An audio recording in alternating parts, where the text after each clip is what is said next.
Halo adik-adik Sobat Kimia, kembali lagi bersama saya. Pada pertemuan kali ini kita akan membahas materi laju reaksi. Nah, sebelumnya, apakah adik-adik semua sudah pernah belajar tentang materi laju reaksi? Di sini laju reaksi merupakan ukuran seberapa cepat reaksi kimia berlangsung, yaitu perubahan konsentrasi pada reaktan atau yang biasa kita sebut sebagai pereaksi atau produk atau hasil reaksi per satuan waktu. Jadi si laju reaksi ini disimbolkan dengan V kecil. Dengan V kecil ya. Ini satuan untuk si laju reaksi ini, satuannya itu molaritas per sekon. Apa adik-adik? Molaritas per sekon. Oke. Nah, untuk laju reaksi ini sendiri ada beberapa faktor yang mempengaruhi kecepatan laju reaksi. Yang pertama, faktor apa saja sih Kak? Jadi yang pertama itu faktor yang mempengaruhinya adalah konsentrasi. Nah, si konsentrasi ini ada rumus yang harus kita ingat ya, yang dimana V sama dengan K dikali A pangkat X dikali B pangkat Y. Nah, si A ini dari mana Kak? Jadi si A itu jika kita buat persamaan A ditambah B menghasilkan reaksi C ditambah D. Nah, biasanya ini kan kalau suatu reaksi itu kan disetarakan nih, harus sama yang di ruas kiri dengan di ruas kanan. Biasanya kita kasih contoh di sini 2, di sini 3. Jadi ini V sama dengan K dikali A pangkat X B pangkat Y. Jadi jika di sini kan yang kita pakai itu di rumus ini adalah si reaktan. Nah, kalau di sini tambah C, semisal di sini tambah C, berarti di sini kita buat kali C pangkat Z. Jadi biasanya itu suatu reaksi itu biasanya hanya sampai C ya. Jadi kita buat di sini. Karena ini hanya A sama B, jadi kita buat A kali B. Oke? Yang untuk arti daripada yang ini, rumus ini, kan lembang-lembang itu harus ada pengertiannya. Contoh nih kita buat A itu apa? X ini apa? Jadi X itu ordo reaksi pada si A. Ini ordo reaksi ya pada si A. Sedangkan yang Y itu ordo reaksi pada si B. Nah, kalau dia C berarti Z ya, Z sama dengan ordo reaksi pada si C. Sekarang yang kalau kita jumlahkan X tambah Y berarti itu ordo total. Kemudian yang K ini, inilah tetapan laju reaksi. Jadi si K ini merupakan tetapan laju reaksi. Nah, biasanya si K ini dapat ditentukan pada soal, dan juga bisa saja jawabannya nanti, contoh nih jawaban akhirnya 9K, dan juga bisa diketahui di soal K itu contohnya 100. Jadi itu tergantung soal ya adik-adik semua.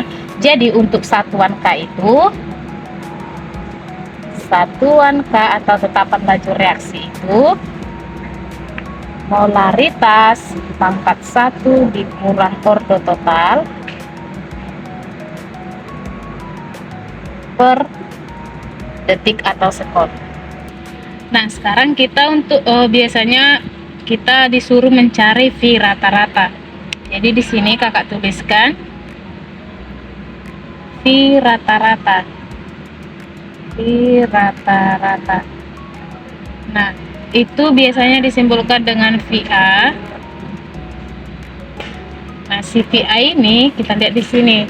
Nah, untuk mencari kecepatan rata-rata pada si A, itu kita biasanya membuat mula-mula sini ya, mula-mula bereaksi sisa. Nah, di sini mula-mula bereaksi sisa. Nah, untuk mula-mula biasanya pada soal itu diketahui nih mula-mula mol pada si B itu sebesar 3 mol. Di sini kita buat 3 mol. Nah, biasanya kalau di sini diketahui 3 mol, untuk mencari si A, mol mula-mula si A. Kalau untuk si C sama si D mula-mula itu tidak ada ya, tidak ada. Oke, di sini kita lihat itu biasanya pada soal biasanya diketahui ya, dikasih tahu mula-mula mol pada B itu sebesar 3 mol dan mol pada A itu sebesar 4 mol. Di sini ini contoh soal saja ya, di sini 4 mol. Kemudian pada C itu terurai sebesar 3 mol. Di sini 3 mol. Nah,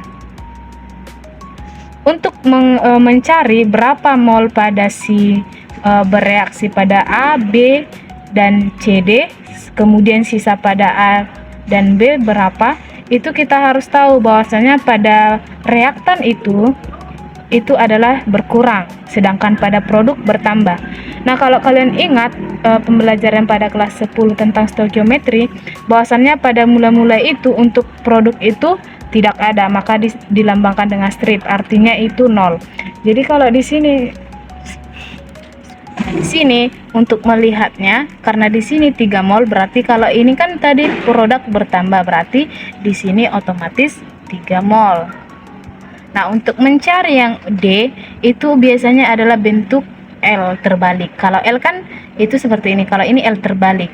Artinya 1/3 dikali yang sudah diketahui. Berarti 1/3 dikali 3 berapa? Itu adalah 1 mol. Nah, makanya di sini 1 mol. Nah, sekarang yang untuk si A dan si B. Nah, untuk bereaksi ini kita tidak boleh melihat dari mol mula-mula.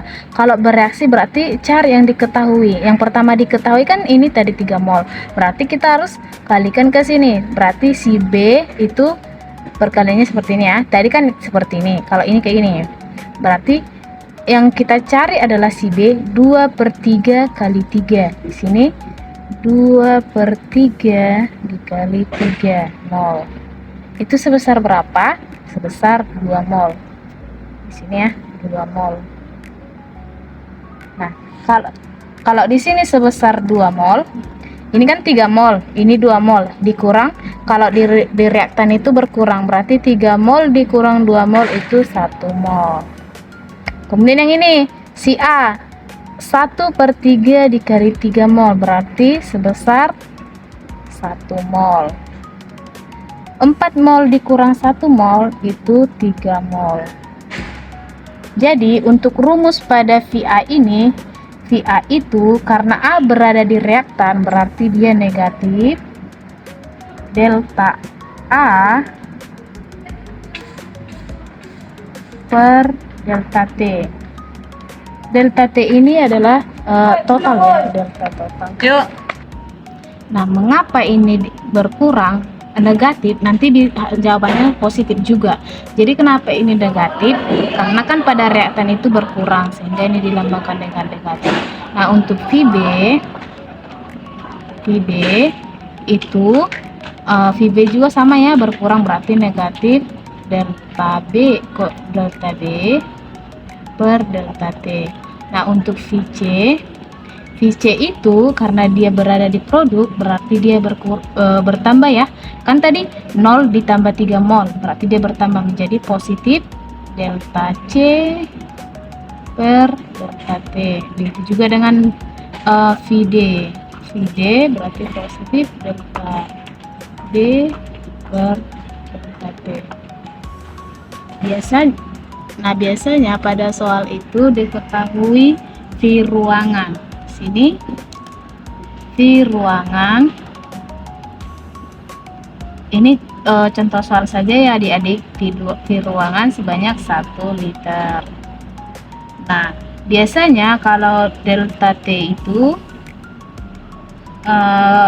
di sini kakak kasih 10 detik ya, 10 detik. Nah, kalau konsentrasi dilambangkan dengan molaritas. Konsentrasi itu dengan molaritas atau M besar. Ingat ya, M besar. Beda mol dengan molaritas. Oke. Nah, Nah, molaritas ini rumusnya mol per volume. Nah, molaritas ini juga disimbolkan dengan, tadi kan molaritas itu sama dengan konsentrasi. Nah, si molaritas itu bisa juga lambangnya seperti ini. Nah, ini kan konsentrasi, artinya konsentrasi A, konsentrasi B, konsentrasi C. Nah, jadi sekarang kita buktikan berapa VA, VB, VC, dan VD. Nah, di sini kakak buat VA sama dengan, jadi si delta A ini min 3 dikurang 4. 3 dikurang 4 itu dari sini. Sisa dikurang mula-mula. 3 dikurang 4 per 1 per delta T nya kan 10 detik, berarti per 10 itu sama dengan 1 per 10 molaritas per sekon. Nah, ini kan 3 dikurang 4 itu kan min 1. Min ketemu min menjadi positif, berarti 1 per 10. Sekarang si VB di sini min 1 dikurang 3 per 1 per 10 sama dengan 1 dikurang 3 min 2. Min 2 per 1 dikali min, berarti 2 per 10 molaritas per sekon. Sekarang si VC, sini positifnya tidak usah kita tuliskan. 3 dikurang 0. 3 dikurang 0 per 1 per 3. Itu 3 dibagi 3, berarti 1 molaritas per sekon. Sorry adik-adik, ini per 10 ya, 10. Maaf, ini kan di delta T nya 10 detik, berarti ini 3 per 10 molaritas per sekon. Sekarang yang VD berarti 1 dikurang 0 per 1 per 10 itu sama dengan 1 per 10 molaritas per sekon. Nah, di sini kita lihat jawabannya 1, 2, 3, 1. Ini 1, 2, 3, 1. Berarti untuk mencari V rata-rata pada A, B, C, D itu langsung saja lihat pada yang bereaksi. Kan berapa jawaban yang bereaksi, itulah jawaban untuk ini, tapi dibagi detik, berarti dibagi delta T. Nah, sekarang bisa kita cari melalui cara kedua. Cara kedua ini itu melalui koefisien. Jadi si koefisien ini yang kita perhatikan. Nah, contoh nih ya, tapi kita harus cari dulu salah satu. Ini sudah kita dapat VA. VA sama dengan 1 per 10 molaritas per sekon.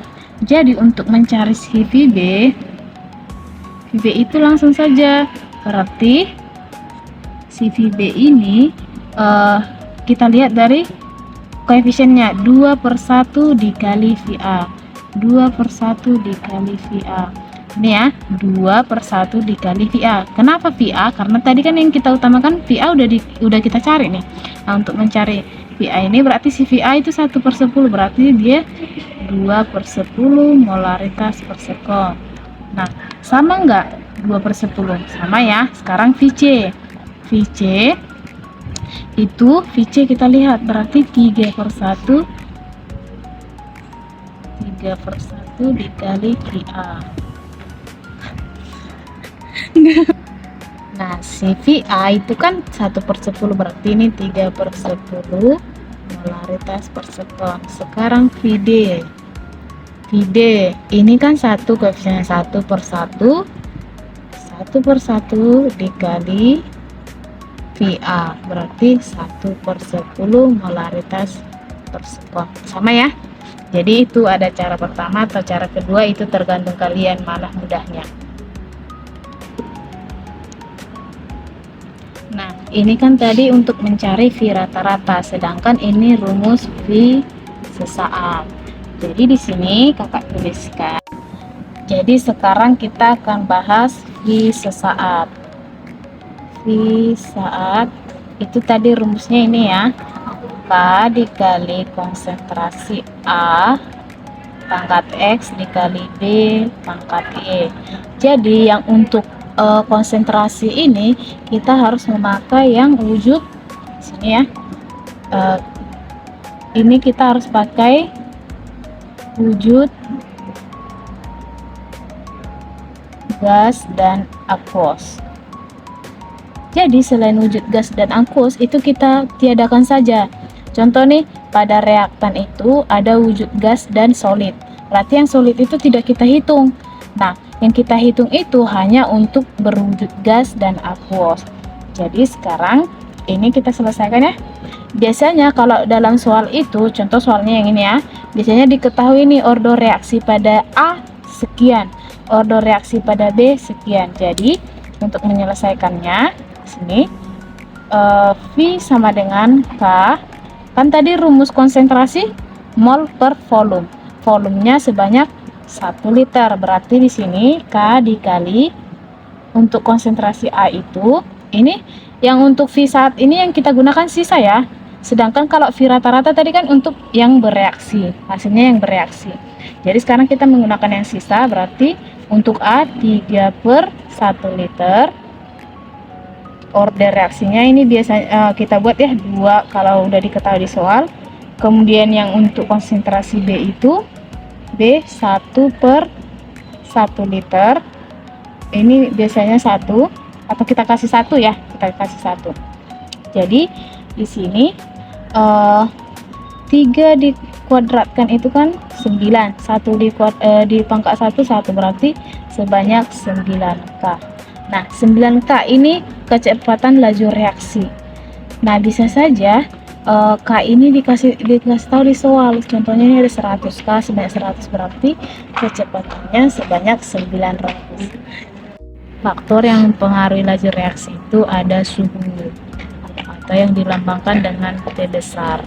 Jadi jika suhu semakin tinggi, maka kecepatan reaksi semakin tinggi. Jadi jika suhunya diperbesar maka kecepatannya akan semakin meningkat. Jadi si kecepatan ini dipengaruhi oleh 2 juga, yaitu jika suhu meningkat dan kecepatan meningkat, maka yang dipengaruhi oleh energi kinetik makin besar.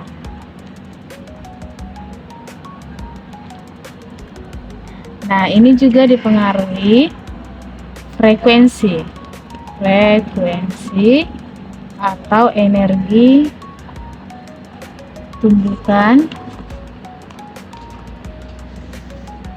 makin meningkat.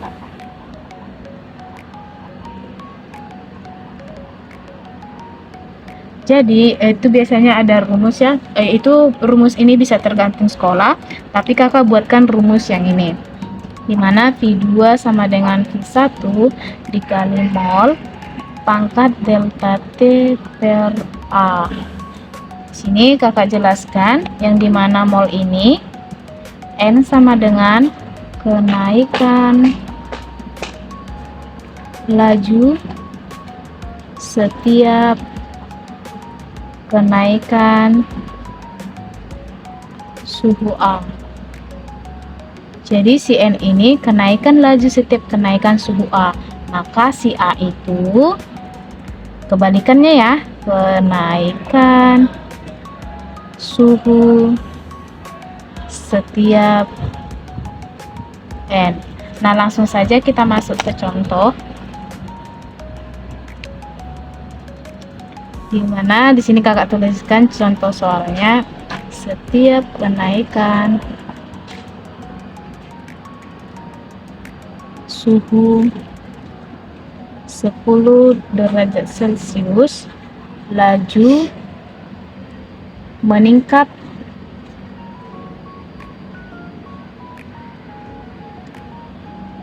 2 kali lebih cepat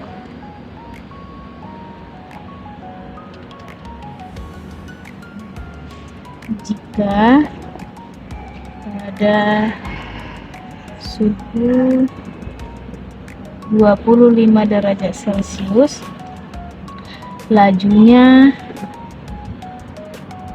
8 molaritas per sekon. Maka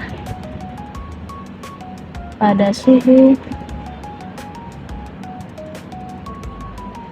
55 derajat Celcius berapa lajunya?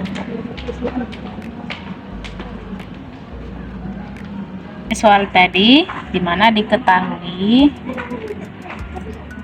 A-nya 10 derajat Celcius, N-nya tadi kan 2 kali 2, T1 nya 25 derajat Celcius, T2 nya 55 derajat Celcius.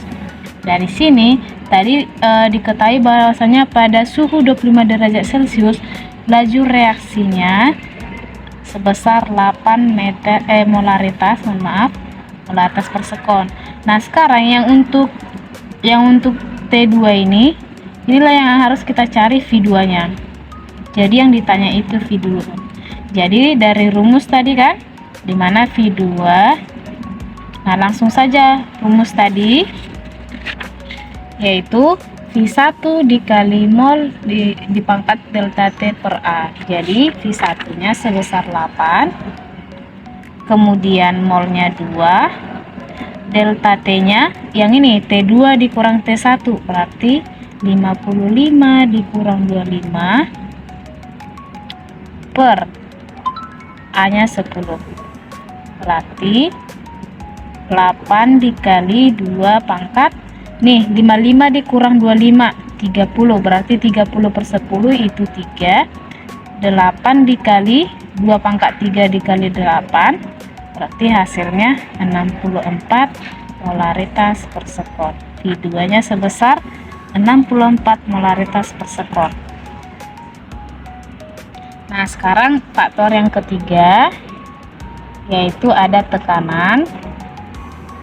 Nah, tekanan ini disimbolkan dengan P. Ini harus wujudnya gas. Jadi selain gas itu kita tidak usah lakukan perhitungan. Tadi kan kalau pada konsentrasi itu wujudnya harus gas dan aqueous. Sedangkan kalau untuk tekanan itu wujudnya itu harus gas.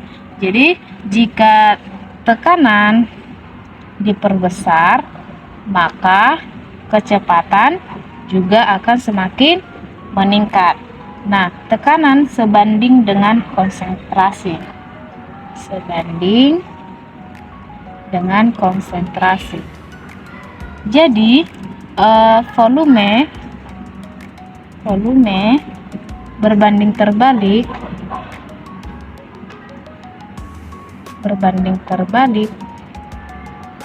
P dan konsentrasi. Nah, di sini si volume ini harus berwujud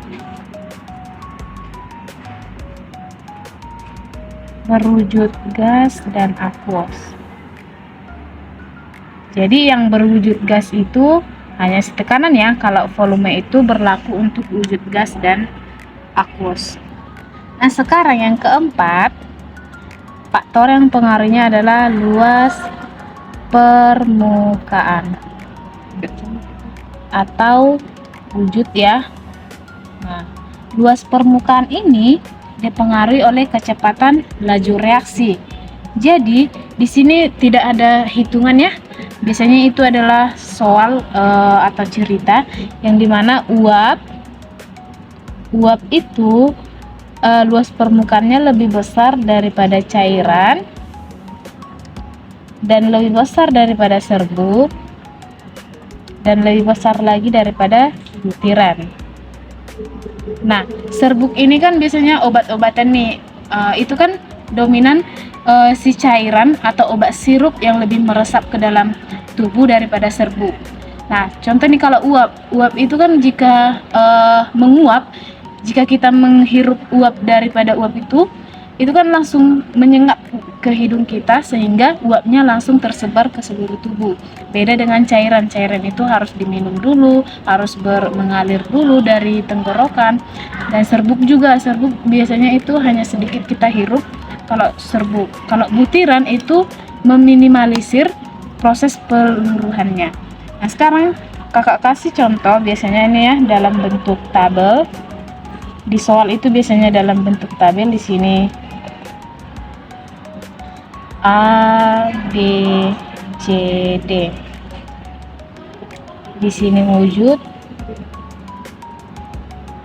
di sini ya wujud yang dimana si A ini serbuk, si B ini butiran, si C juga serbuk, dan si D butiran. Nah, di sini diketahui molaritasnya. Molaritasnya 0,1 molaritas, di sini 0,1 molaritas, 0,2 molaritas, 0,2 molaritas. Dan di sini diketahui juga suhunya. Suhu di sini 25 derajat Celcius. Sama ya, semua 25. Nah, di sini manakah yang lebih dipengaruhi oleh kecepatan laju reaksi? Yaitu kita lihat yang pertama kan bahwasannya si serbuk itu lebih besar dari butiran, otomatis B dan D itu lebih kecil, berarti yang lebih besar itu A dan C. Di sini kita lihat si A dan C sama-sama serbuk. Kita lihat molaritasnya, semakin tinggi, semakin besar molaritas, maka semakin luas permukaan yang dialami. Berarti yang ini 0,2, ini 0,1. Kalau ini sama-sama, kita lihat suhu. Kebetulan di sini suhunya sama, berarti yang lebih besar itu adalah VC. Berarti VC lebih besar dari VA, dan si VB sama VD kan ini suhunya sama dan wujudnya juga sama. Berarti kita lihat molaritasnya. Sini kan 0,2, otomatis dia lebih besar, berarti lebih besar dari VD, lebih besar dari VB. Contoh nih kakak kasih di sini ya. Kita gambarkan. Biasanya ini digambarkan ya. Ada di sini butiran, mohon maaf, ini serbuk ya, ini serbuk, ini A, kemudian di sini ada B, sini nggak kasih contoh butiran. Nah, di sini 2 molaritas, sini juga 2 molaritas. Nah, kita melihat luas permukaan di mana yang lebih besar, berarti yang lebih besar itu adalah butiran, karena kebetulan mereka sama-sama 2 molaritas. Ini luas permukaan.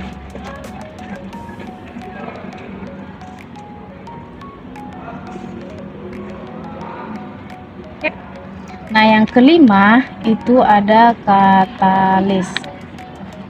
Itu ada katalis, di mana katalis ini mempercepat reaksi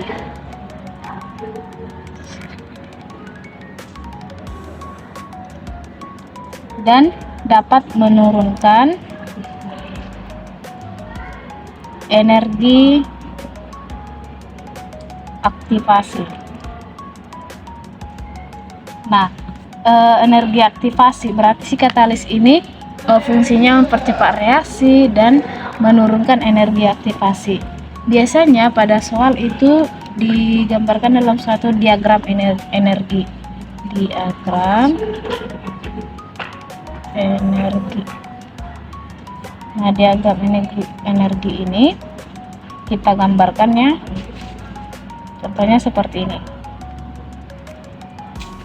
Nah, di sini kalau untuk diagram energi ini, nah ini disebut dengan delta H atau entalpi. Jadi kalau kalian ketemu gambar seperti ini,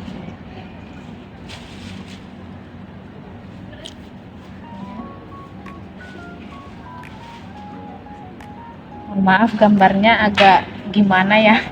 Jadi ini disebut dengan delta H reaktan dan ini delta H produk. Jadi si delta H reaktan sama delta H produk ini kan berada di angka 20 misalnya, berarti ini berada di angka 10. Jadi si delta H ke delta H produk itu mengalami penurunan. Ini disebut dengan delta H. Delta H nya minus, artinya jika delta H nya minus, itu terjadi reaksi. Nah, jika delta H-nya minus mengalami penurunan, berarti dia disebut dengan reaksi eksoterm. Nah, yang ini jaraknya ke sini itu disebut dengan energi aktivasi. Energi ini disimbolkan dengan EA ya. EA itu energi aktivasi tanpa katalis.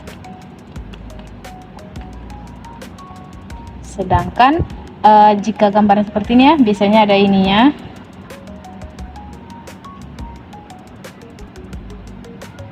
Ini berarti dari sini ke sini. Ini disebut dengan E-aksen atau energi aktivasi dengan katalis. Jadi biasanya ini kalau ini 20, ini 60, yang ini 80. Jadi biasanya itu ada pada soal tentukan berapa delta HR, delta HT-nya. Jadi di sini kita langsung saja lihat pada gambar di mana delta H reaktan itu, ini delta H reaktan sebesar 20. Ini satuannya kilojoule ya. Nah, untuk delta H produk itu sebesar 10. Kemudian yang untuk delta H itu kan delta H reaktan delta H produk dikurang delta H reaktan, maka 10 kJ dikurang 20 kJ sama dengan minus 10 kJ. Nah, untuk energi aktivasinya itu energi aktivasi yang ini ya, EA tanpa katalis, itu berarti 80 dikurang 20 itu sama dengan 60 kJ. Sedangkan untuk energi E-aksennya itu 60 dikurang 20 sama dengan 40 kJ. Nah, di sini jika gambarnya seperti ini,